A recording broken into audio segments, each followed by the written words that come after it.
지금 차가운 모니터 속에서 쉼없이 깜빡이는 숫자들, 월스트리트의 높다란 빌딩 사이를 가로지르는 무거운 공기, 그리고 지구 반대편 어느 국방부 장관의 책상 위에서 수백조 원의 운명을 가르는 결단을 내리는 고뇌. 이 모든 것이 2026년 한국항공우주산업 KAI라는 이름 앞에 펼쳐지고 있습니다. 단순한 숫자들이 아닙니다. 우리 모두의 자산과 직결된 미래, 한국 경제의 거대한 심장이 움직이는 소리입니다. KA는 지금 격변의 한가운데 서 있습니다. 지난 10년 국방부라는 든든한 울타리 안에서 FA50과 KF21 같은 국내 프로젝트를 수행하며 안정적인 성장을 모색해왔던 기업입니다. 하지만 2025년 하반기부터 2026년에 걸쳐 그 오랜 관성적 흐름에 거대한 균열이 가기 시작했습니다. 그 균열은 바로 세계 시장의 문이 활짝 열리면서 밀려 들어오는 거대한 파도의 전조였습니다. KA가 이제 국내라는 안온한 항구를 벗어나 예측 불가능한 망망대해로 나서는 어쩌면 돌이킬 수 없는 항해를 시작한 것입니다. 2026년 1월 현재 KAI의 수주 잔고는 무려 35조 원에 달합니다. 카이 시가총액의 2.3배를 넘어서는 압도적인 규모입니다. 이 숫자가 의미하는 바는 단순한 기업의 성공이 아닙니다. 지난 몇 년간 종이 위에 적힌 잠재적 약속들이 이제 현실이라는 거대한 파도를 타고 실제 매출로 전환될 시점에 도달했다는 뜻입니다. 과거 연간 고작 10여 대 수준이던 완제기 납품량이 2026년에는 연간 50대 이상으로 무려 5배 가까이 폭증할 것으로 전망됩니다. 5배. 이 수치는 단순한 생산량 증가가 아닙니다. 그것은 수많은 기술자와 노동자들의 밤샘 노력, 복잡한 국제 협상, 그리고 수십 년간 쌓아온 기술력이 한꺼번에 폭발적으로 응축되는 순간을 의미합니다. 그야말로 체질 변환의 터닝 포인트이자 예측 불가능한 파국의 전조가 될 수도 있는 위태로운 도약의 시작인 셈입니다. 그러나 빛이 강렬할수록 그림자 또한 짙어지는 법입니다. 이 거대한 도약의 한가운데 보이지 않는 균열과 파국의 전조들이 서서히 모습을 드러내고 있습니다. 지금부터 우리는 그 균열의 시작과 미래를 결정할 중대한 기로에 선 KAI의 모습을 면밀히 추적해 볼 것입니다. 가장 먼저 우리의 눈길을 끄는 것은 폴란드와의 FA50 사업입니다. 2022년 KAI는 폴란드와 FA5G 48대 수출 계약을 체결했습니다.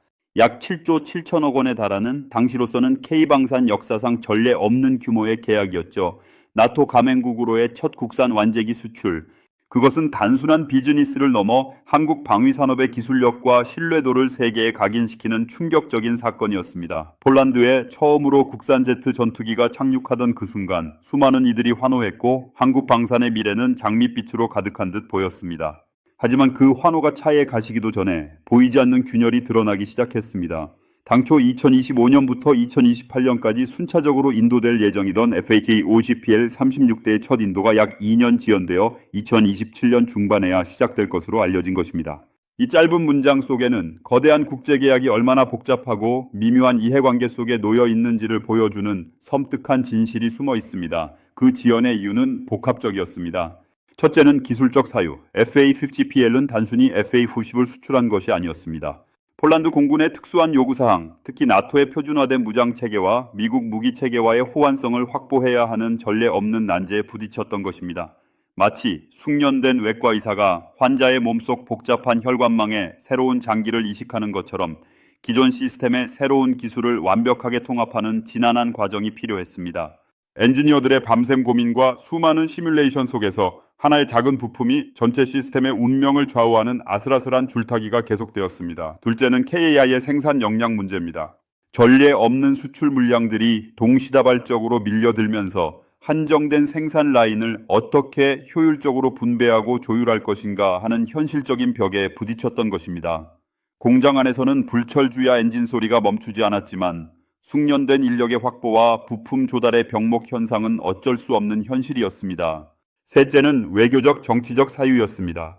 우크라이나 전쟁이라는 예측 불가능한 변수가 폴란드의 군사 전략과 국방 예산 배분에 영향을 미쳤고 이는 KAI와의 납기 일정을 재조정하는 요인으로 작용했습니다. 한 국가의 운명을 뒤흔드는 국제 분쟁이 한국의 한 기업이 맺은 계약의 이행에도 영향을 미친다는 냉혹한 현실을 보여준 것입니다. 그러나 많은 우려 속에서도 계약은 파기되지 않았습니다.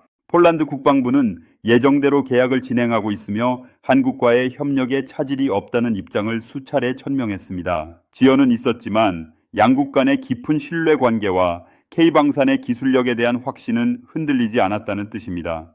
더 나아가 2026년 내현지에 FA5G 서비스 센터를 구축하겠다는 폴란드의 결정은 단기적 계약을 넘어 장기적인 동반자 관계를 구축하겠다는 의지의 표현이었습니다. 2026년 초반부터 폴란드 관련 매출이 본격적으로 인식될 것입니다. 이미 인도된 FA-FGF 12대에 대한 기술 지원, 부품 공급, 그리고 서비스 센터 건설 관련 매출이 상반기에 집중될 것입니다. 이 모든 것들이 KAI의 재무제표에 긍정적인 영향을 미칠 것은 분명합니다. 하지만 2년이라는 지연은 거대한 국제 방산 계약이 얼마나 취약하며 예측 불가능한 변수에 노출되어 있는지를 보여주는 생생한 경고등, 즉 보이지 않는 균열의 전조였습니다. 이제 우리는 KAI의 미래를 결정할 두 개의 초대형 프로젝트, 그야말로 한치 앞을 알 수 없는 도박에 가까운 여정으로 눈을 돌려야 합니다. 첫 번째는 미국 해군의 고등훈련기 도입 사업, UJTS이고 두 번째는 필리핀의 차세대 전투기 사업입니다. 이 두 프로젝트의 성공 여부에 따라 KAE의 미래는 극과 극으로 갈릴 것입니다. 먼저 미국의 UJTS 사업입니다. 세계 최강의 공군력을 자랑하는 미국. 그들이 현재 운영 중인 T-45 고스호크 훈련기는 무려 1991년에 도입된 노후 기종입니다. 30년이 넘는 세월 동안 혹독한 훈련에 시달린 이 낡은 기체들은 이미 수많은 엔진 이상으로 인한 비상 착륙 사례를 낳으며 미 해군 조종사들의 목숨을 위협하는 위험천만한 존재가 되어버렸습니다. 미 해군은 새로운 훈련기 도입을 그야말로 절실하게 필요로 하고 있습니다. 그들의 조종사들의 안전과 미래 전력 유지를 위해 이 사업은 국가적 과제나 다름없습니다. UJTS 사업의 규모는 상상을 초월합니다. 미 해군이 공식화한 도입 규모는 약 226대.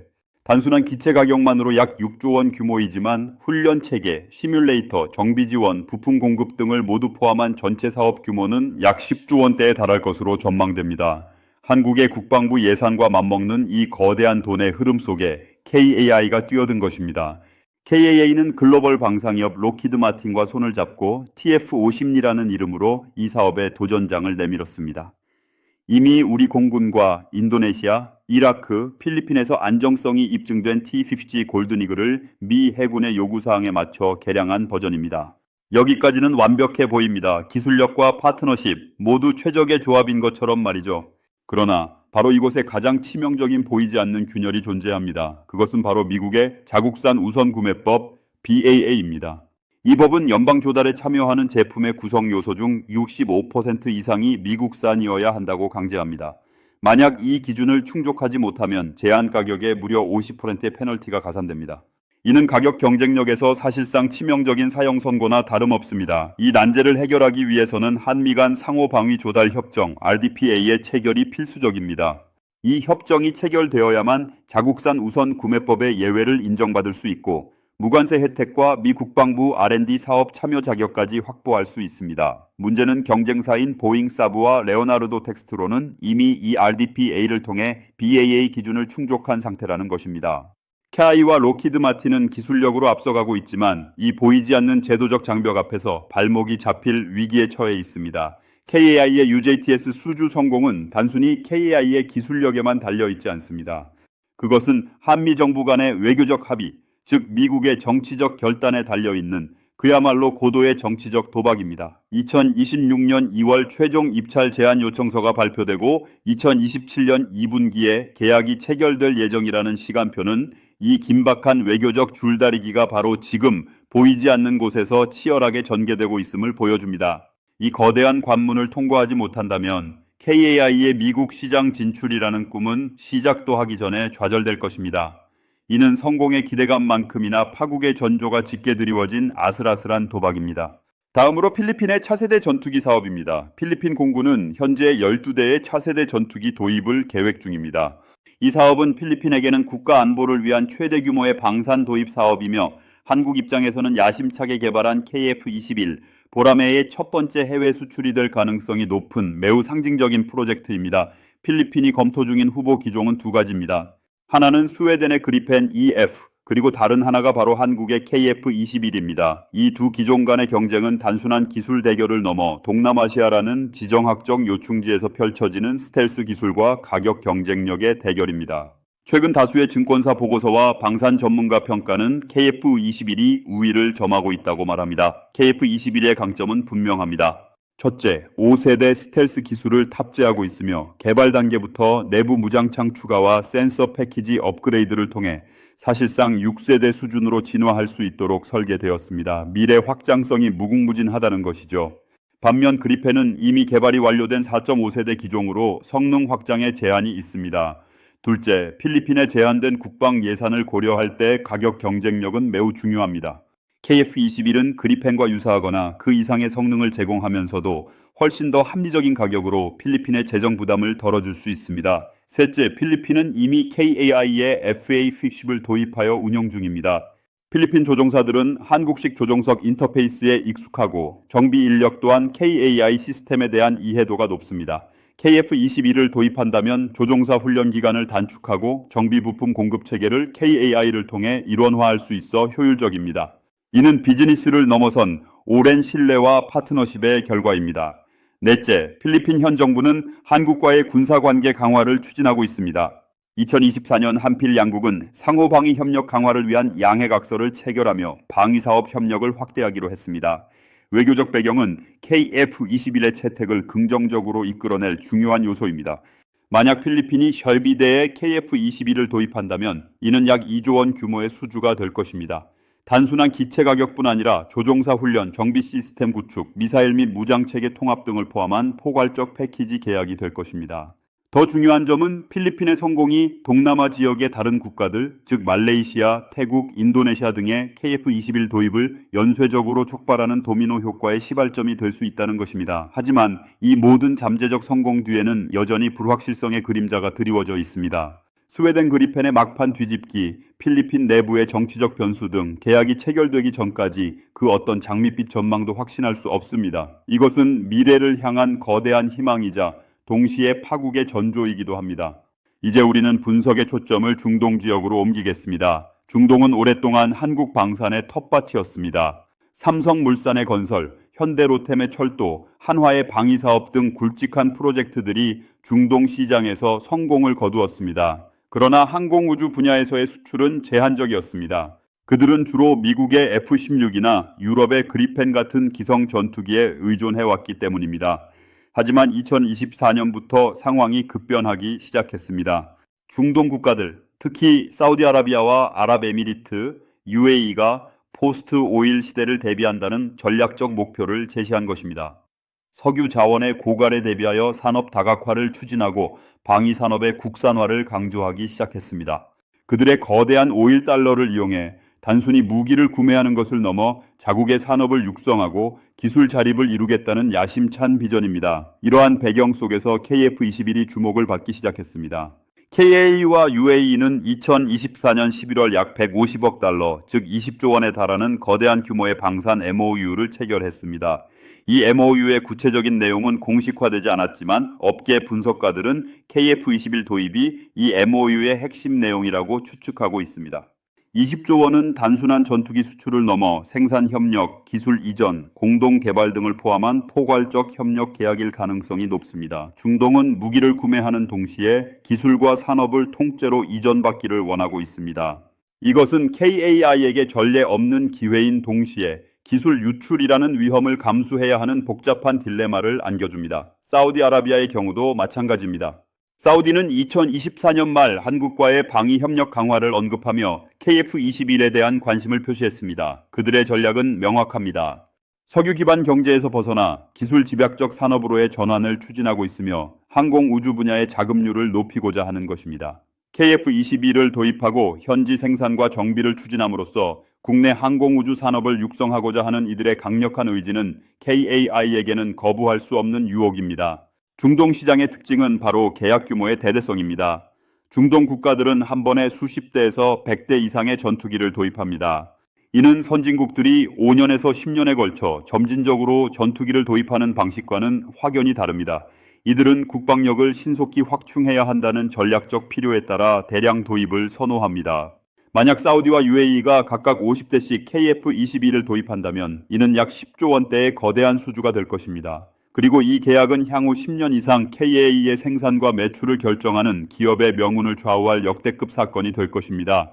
중동에서의 성공은 인도, 터키, 심지어 앞서 언급했던 폴란드 같은 다른 국가들의 KF21 도입을 촉발하는 거대한 신호 효과를 만들어낼 것입니다. 폴란드 또한 KF21 도입 가능성이 농후합니다.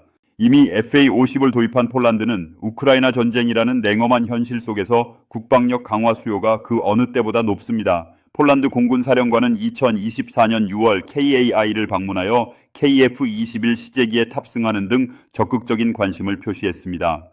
이처럼 KAI는 2026년 전례 없는 기회의 파고를 맞이하고 있습니다. 35조 원이라는 막대한 수주 잔고, 5배 폭증하는 완제기 납품량, 미국 해군 훈련기 사업이라는 꿈의 무대, KF-21의 첫 수출을 노리는 필리핀, 그리고 오일 달러를 앞세워 통 큰 투자를 단행할 중동 시장까지.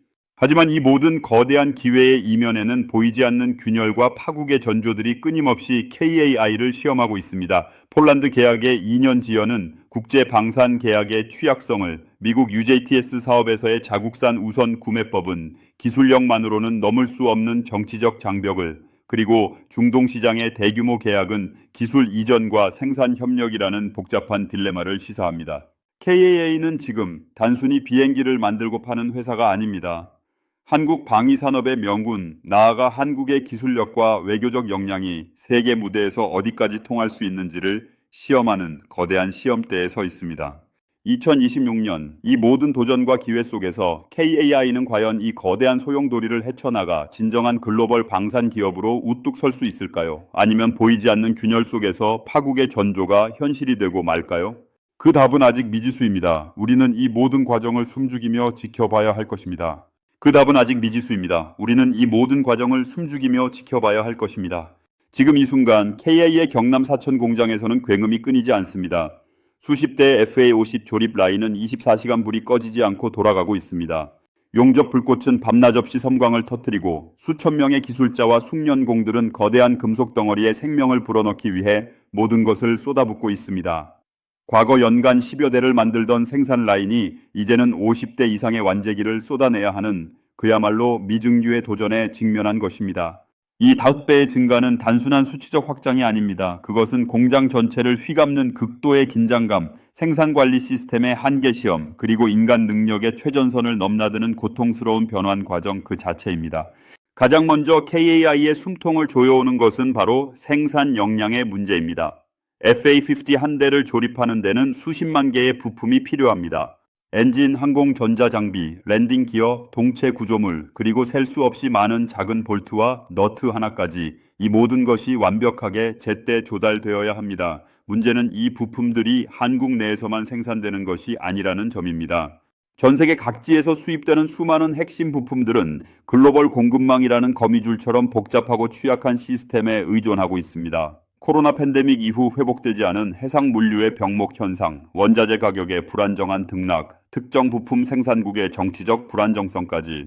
KAI의 조달 담당자들은 밤낮 없이 전 세계 지도를 펼쳐놓고 단 하나의 부품이라도 늦어지지 않도록 피말리는 싸움을 벌이고 있습니다. 마치 거대한 오케스트라의 지휘자가 모든 악기 소리가 한치의 오차도 없이 어우러지도록 지휘하듯 수십만 개의 부품이 정해진 시간에 정확한 장소에 도착하도록 조율하는 것은 상상 이상의 난제입니다. 작은 나사 하나가 늦어져도 수백 명의 생산 인력이 멈춰서고 수억 원의 손실이 발생하는 것이 바로 항공기 생산의 냉혹한 현실입니다. 숙련된 인력 확보 역시 KAI의 발목을 잡는 그림자입니다.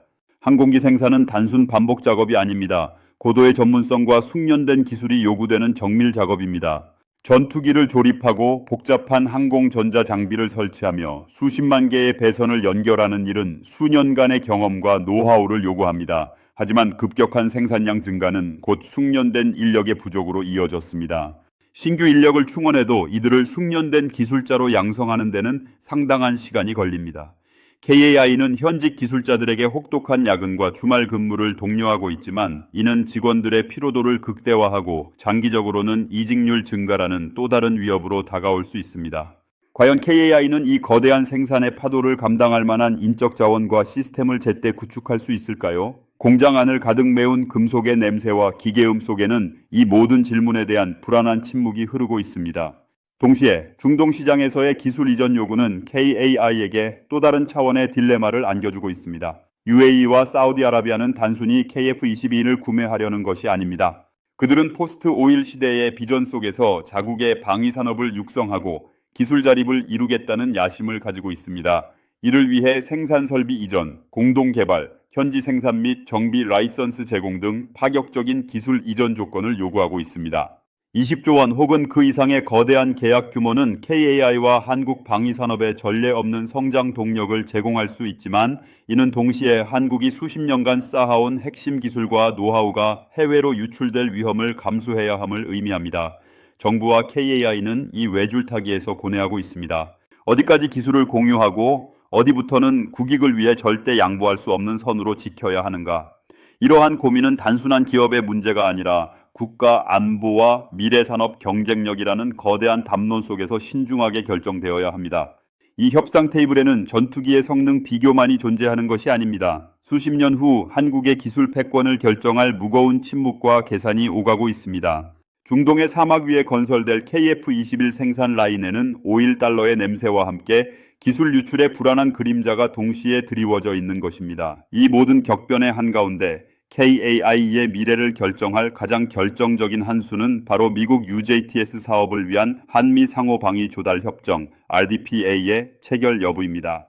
워싱턴 DC의 의회 의사당과 국방부 청사에서는 보이지 않는 전쟁이 치열하게 벌어지고 있습니다. 한국 정부는 외교 역량을 총동원하여 미 의회와 행정부를 설득하고 있습니다. 영어 image prompt, cinematic photography, dramatic lighting, high contrast, realistic textures, ghostly figures of lobbyists and diplomats move like phantoms through the imposing marble corridors of the U.S. Capitol building, engaging in intense, hushed conversations, waging an invisible but fierce political war. 한국에오 번역 주미 대사관 직원들은 새벽부터 밤늦게까지 관련 의원실을 찾아다니며 한국산 무기의 우수성과 한미동맹 강화를 위한 KAI의 기여를 설명하고 있습니다. 단순히 기업의 이익을 넘어 한미동맹의 지속 가능한 발전과 영내 안보 협력 강화라는 거대한 명분 아래 워싱턴의 문을 두드리고 있습니다. 하지만 미국의 자국산 우선 구매법은 강력한 법적 장벽이자 자국 산업 보호라는 미국 내 이기주의가 투영된 거대한 산입니다. 미 의원들은 자신들의 지역구 공장과 일자리를 지키기 위해 이 법안을 철통같이 수호하려 할 것입니다. 경쟁사인 보잉사브와 레오나르도 텍스트로는 이미 이 RDPA 협정을 통해 BAA의 예외를 인정받았기에 그들은 KAI와 록히드 마틴이 이 난관을 넘지 못하도록 강력한 로비와 방해 공작을 펼칠 것입니다. 숨막히는 워싱턴의 로비전 속에서 KAI는 단순한 기술 경쟁을 넘어 미국 정치의 복잡한 그물망을 헤쳐나가야 합니다. 2026년 2월 최종 입찰 제안 요청서 발표라는 시한은 한국 정부와 KAI에게 주어진 시간이 얼마 남지 않았음을 냉정하게 경고하고 있습니다. 이 협정 없이는 아무리 성능이 뛰어나고 가격 경쟁력이 좋아도 TF-50는 최종 계약에서 밀려날 수밖에 없는 그야말로 국가적 사활이 걸린 시험대인 것입니다. 필리핀의 KF-21 도입 사업 역시 단순한 비즈니스를 넘어선 정치적, 외교적 의미를 내포하고 있습니다. 동남아시아는 인도태평양 전략의 핵심 지역이며 중국의 해양 진출에 맞서 미국의 동맹국들이 전력을 증강하는 전략적 요충지입니다. 필리핀이 KF-21을 선택한다면 이는 한국의 방위산업 기술력이 동남아 안보에 기여하고 영내 평화 유지에 중요한 역할을 할 수 있다는 강력한 신호가 될 것입니다. 이는 한국의 외교적 영향력을 확장하고 장기적으로는 동남아 전역으로 KF-21 수출을 확산시킬 수 있는 도미노 효과의 시작이 됩니다. 한국 대통령과 국방부 장관은 필리핀 고위 관료들과의 만남에서 KF-21의 성능뿐 아니라 장기적인 전략적 동반자 관계 구축을 강조하며 전폭적인 지지를 약속하고 있습니다. 하지만 스웨덴 그리펜의 막판 뒤집기 가능성, 필리핀 내부의 예산 제약과 정치적 변수 또한 여전히 남아 있습니다. 이 모든 것이 마치 칼날 위를 걷는 듯 아슬아슬한 긴장감을 고조시키고 있습니다. KAI는 이제 더 이상 정부의 보호 아래 안정적인 국내 사업만을 영위하는 기업이 아닙니다. 이들은 지금 세계 무대에서 가장 혹독하고 냉혹한 경쟁에 뛰어들었습니다. 35조 원이라는 수주 잔고와 연간 50대 이상의 완제기 납품이라는 수치는 KAI가 감당해야 할 거대한 책임의 무게를 의미합니다. 생산 라인의 압력, 피말리는 공급망 전쟁, 기술 유출의 딜레마, 워싱턴의 로비전, 그리고 동남아시아를 둘러싼 외교적 줄다리기까지 이 모든 거대한 파도 속에서 KAI는 기업의 체질을 근본적으로 변화시키고 혁신을 거듭해야만 살아남을 수 있습니다. 실패는 곧 국가적 자원의 낭비와 대외 신뢰도 하락이라는 막대한 대가로 돌아올 것입니다. KAI는 지금 대한민국 경제의 새로운 심장으로 기능할 수 있는 기회를 마주하고 있습니다. 이들이 이 모든 난관을 뚫고 글로벌 방위 산업의 거인으로 우뚝 설 수 있다면 이는 단순히 한 기업의 성공을 넘어 한국 경제 전체의 역동성을 증명하고 기술 강국으로서의 대한민국의 위상을 전 세계에 각인시킬 것입니다. 그러나 이 도약의 길은 예측 불가능한 위험으로 가득 차 있습니다. 2026년 KAI는 성공과 파국이라는 두 개의 운명 앞에서 그야말로 한 치 앞도 내다볼 수 없는 숨막히는 항해를 시작했습니다. 우리는 이 항해의 모든 순간을 예의주시하며 KAI의 선택과 그 결과가 우리 모두의 미래에 어떤 영향을 미칠지 지켜봐야 할 것입니다. 그 숨막히는 항해의 가장 거친 파고 중 하나는 다름 아닌 워싱턴 DC의 거대한 장벽이었습니다. 펜타곤의 웅장한 대리석 건물과 캐피톨 힐의 도말에 수백 년간 쌓아 올린 미국의 방위산업 헤게모니가 KAI의 앞을 가로막고 있었습니다. 워싱턴이라는 도시는 겉으로는 격식과 전통의 도시처럼 보이지만 그 내면은 거대한 이해관계와 정치적 야망이 끓어오르는 용광로와 같았습니다. 이곳에서 한국산 전투기 TF-50이 미국의 차세대 고등훈련기 사업에 뛰어든다는 것은 마치 다윗이 골리앗에게 도전장을 내미는 것과 다름없는 무모한 싸움처럼 비쳤습니다. 한국 정부와 KAI의 워싱턴 사무소 직원들은 매일 아침 비장한 각오로 출근길에 올랐습니다. 그들의 임무는 단순히 TF-50 내 성능을 설명하는 것을 넘어섰습니다. 그들은 미 의회의 수많은 의원들과 보좌관들, 국방부와 상무부의 관료들을 만나야 했습니다. 미국 우선주의가 팽배한 워싱턴에서 외국산 무기가 미국의 국방 예산을 가져가는 것을 용인하도록 설득하는 것은 마치 바위에서 피를 짜내는 일과 같았습니다.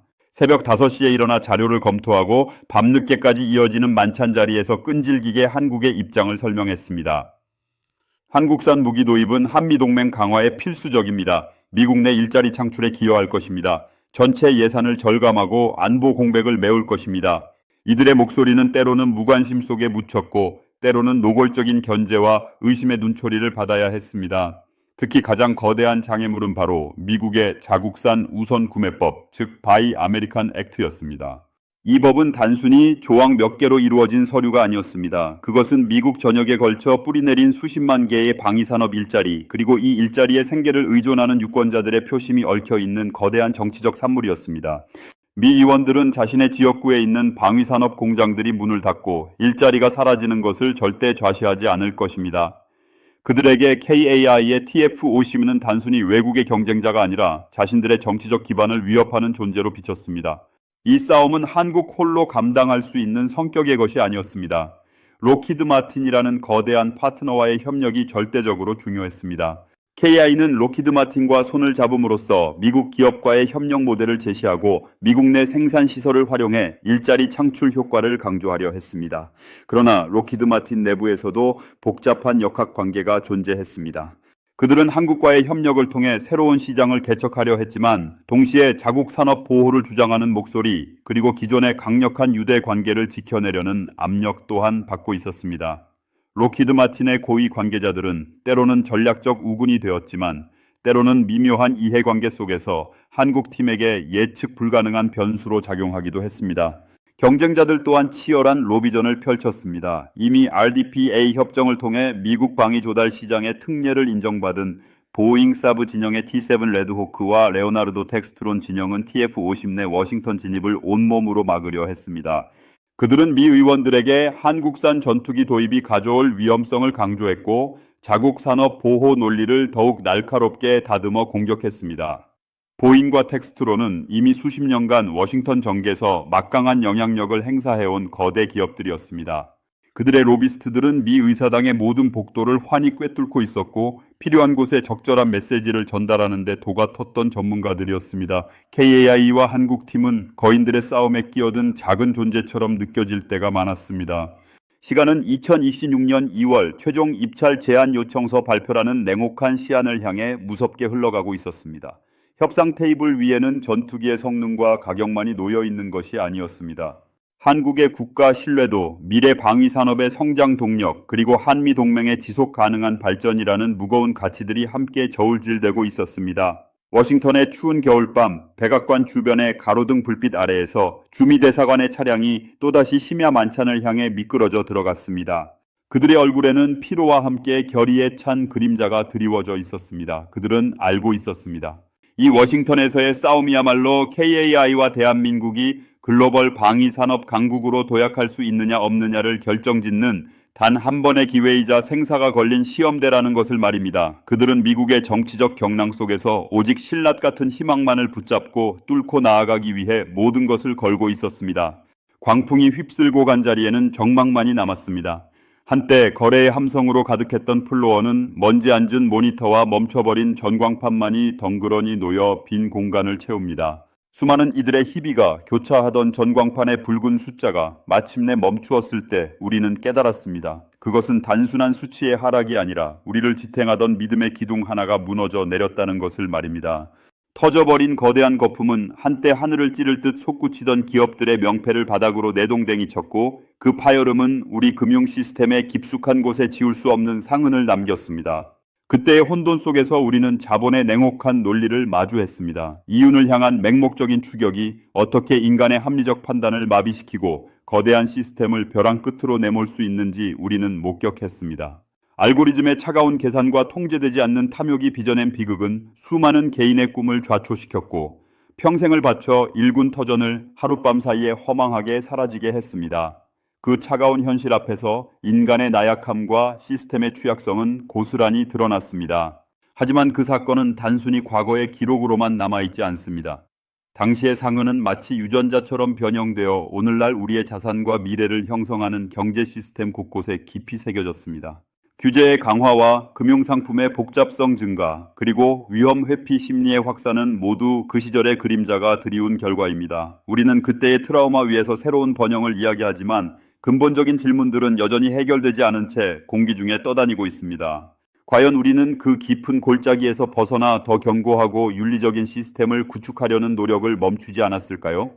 경제 시스템의 복잡성은 날마다 더해지고 인류는 예측할 수 없는 미래를 향해 나아가고 있습니다. 시장의 광풍이 잦아든 뒤 남겨진 것은 단순히 무너진 건물과 파괴된 자산만이 아니었습니다. 그것은 우리가 만들어낸 자본주의 시스템의 본질과 인간의 본성에 대한 근본적인 질문들을 우리에게 던진 엄중한 역사적 기록입니다. 이제 다시 우리는 이 질문 앞에 서 있습니다. 이 거대한 자본의 물결 속에서 과연 우리는 어떤 선택을 해야 하는가? 그리고 그 선택의 무게는 과연 누가 감당해야 하는가? 역사는 우리에게 반복되는 실수를 경고하지만 결국 그 경고를 듣고 행동하는 것은 언제나 우리 인류의 몫입니다.